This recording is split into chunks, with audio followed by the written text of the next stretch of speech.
Hi, welcome. Thank you for tuning in today. Today, I want to bring you one wonderful and interesting story on how your beliefs can mold your life around. And this is something that I've been talking last couple of videos. So I want to understand what belief system you had, particularly, and then how did actually these things can start. And if you ask your own questions, you have some good answers. And then how, as a world, as a globe, how are we doing in it in these three different categories? And I really wanted to pay attention.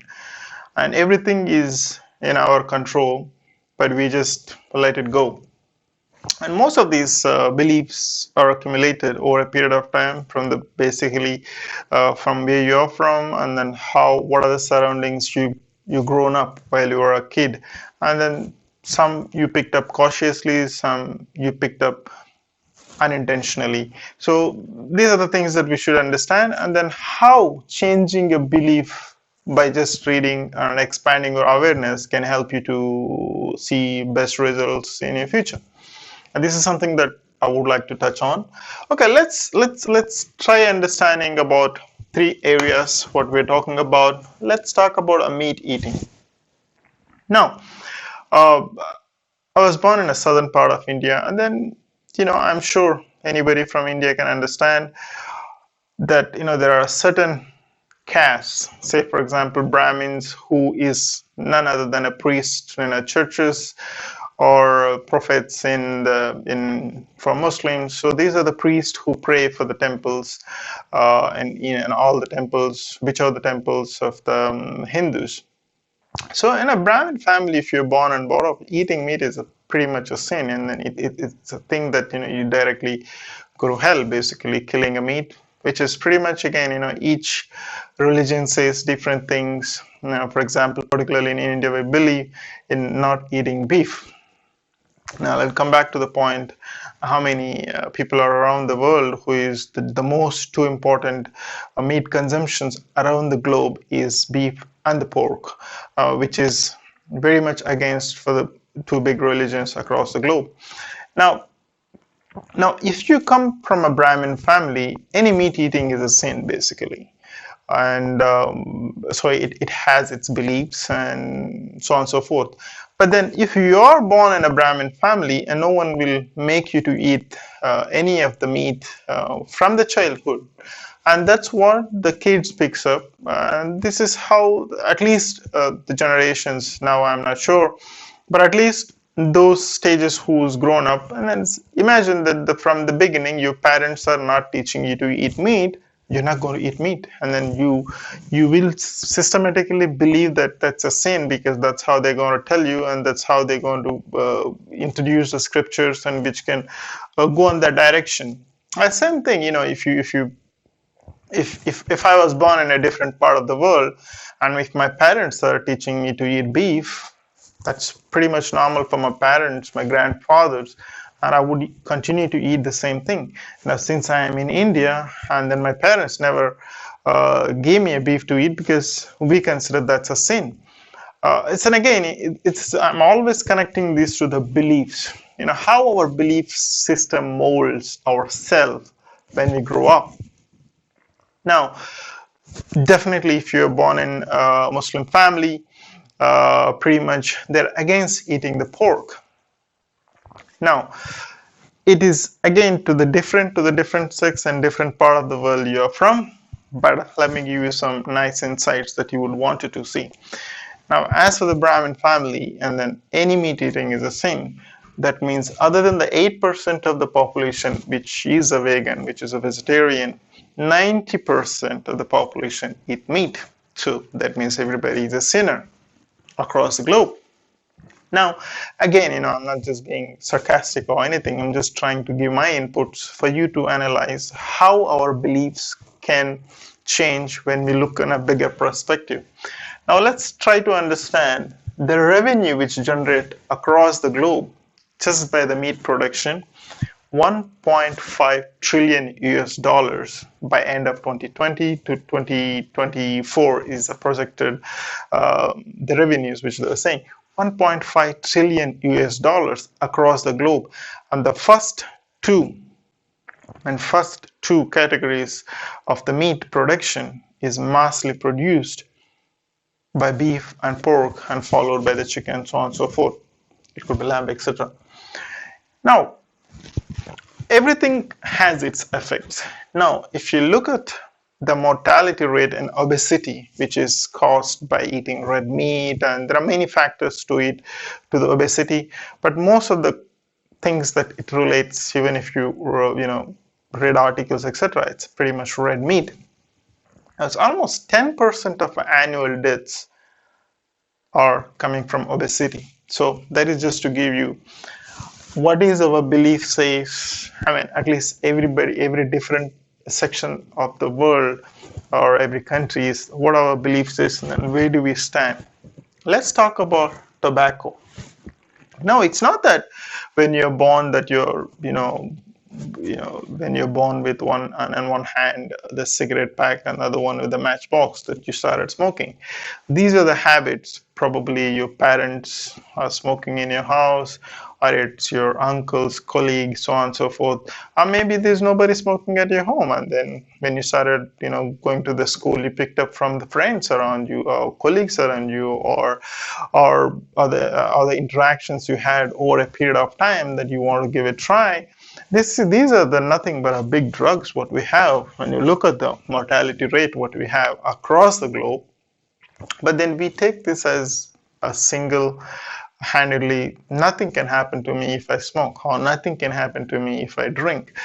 But it has a very slow, mild effects. But over a period of time, the signs are all in front of us. But then we just ignore and we continue to do what is how you picked up. As I said, you did not pick up this when you were born. You started, ask yourself, when was the first time, if you're a tobacco user, when was the first time you started smoking? After how long, and what impacted you, and what made you to start doing that? I'm sure either it is by unconsciously picking up how your parents or so on and so forth, or the families around you, or maybe the place you work, or maybe the colleagues you met, so on and so forth. Now, across the globe, there is 20% of population uses the tobacco in different forms. Again, it generates about 1.5 trillion US dollars by 2026. And then mortality, the people who are dying with the smoke is by using tobacco is about 20% of annual deaths it causes. Now let's go back to the alcohol and drugs.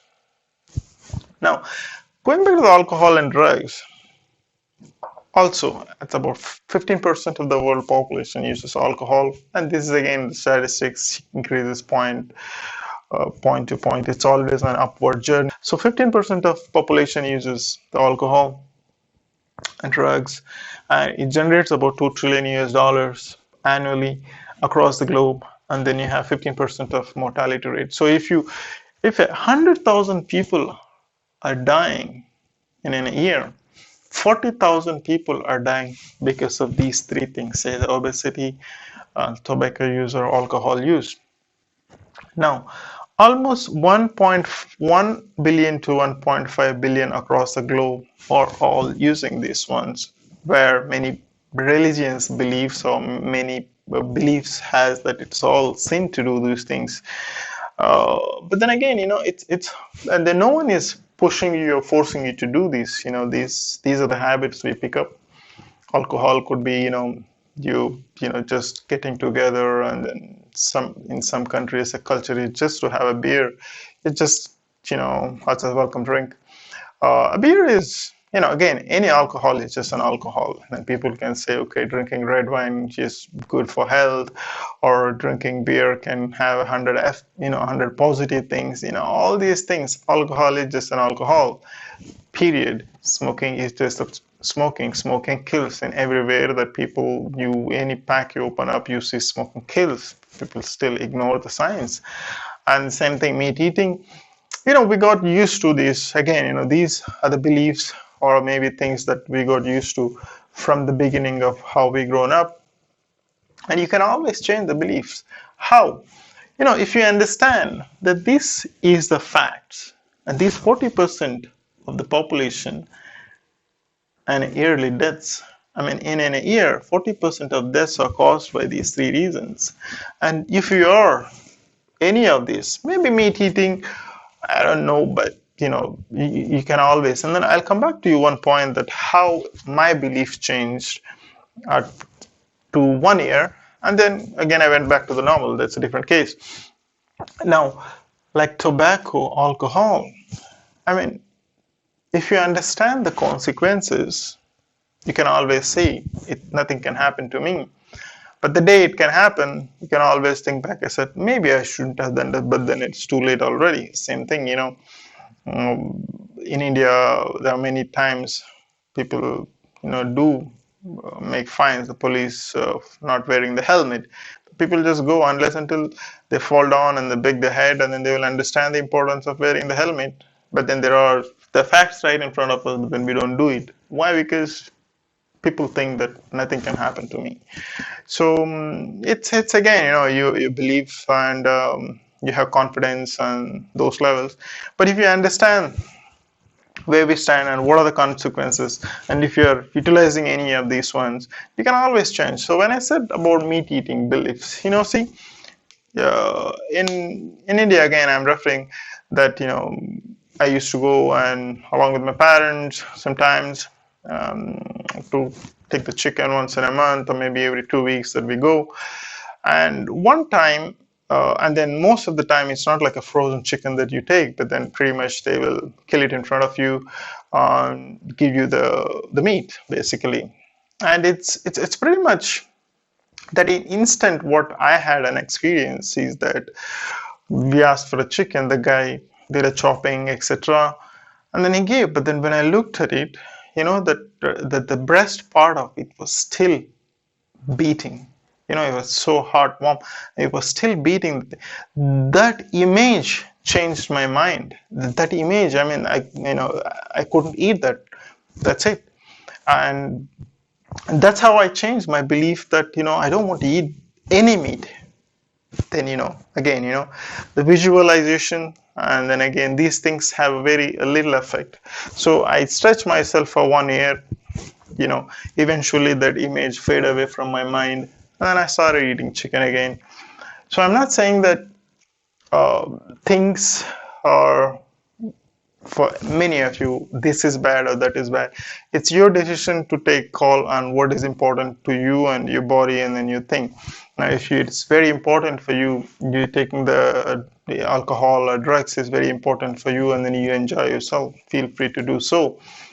But at the same time, if you have a family and if you have a kid who is watching you to take alcohol and then drugs, and then probably you're causing, the violence at home, and what is the impact that you are leaving to your kids, and what kind of a role model will you be when they grow up, and then what are they going to talk about you? It's something that you really need to think in a bigger picture and understand. And same thing, you do it in a tobacco. And now, what impact, if you have a kid, you're leaving to them, and then you're contributing, you're intentionally thinking that maybe he's not going to pick up, and then, but maybe the guy is already watching you, a boy is already watching you, and then he's going to pick up those things, and then probably you're not only spoiling your health and your life, you're also spoiling the young kids, which is who is watching you. Rather than being a role model, you're giving them all bad examples. I wouldn't say it's a bad example. When you think that these things are happening, this is really not health. It's not that it's coming with all pleasures. It's always coming with a lot of pains. If you review all those pages of the news, you will know exactly why they're dying with the lung cancer, this cancer, that cancer. It's also, you'll have a painful experiences even if you are to die, basically. So with all these things, why don't you just, first of all, and China and India, they calculated each user income is about 110 US dollars for their per year. So that's an average use of each person, 110 US dollars. Probably you can use it for your family, or something that to see yourself developing or helping to have another meal, basically. So That sums it up all. Again, the beliefs. It's just the beliefs and how it connects and what you can learn. And what are our beliefs and what is the actual scenario and what you can do in case if you're victim of any of these ones. So stay well, stay blessed, and be good to good, influence the people around. Thank you so much.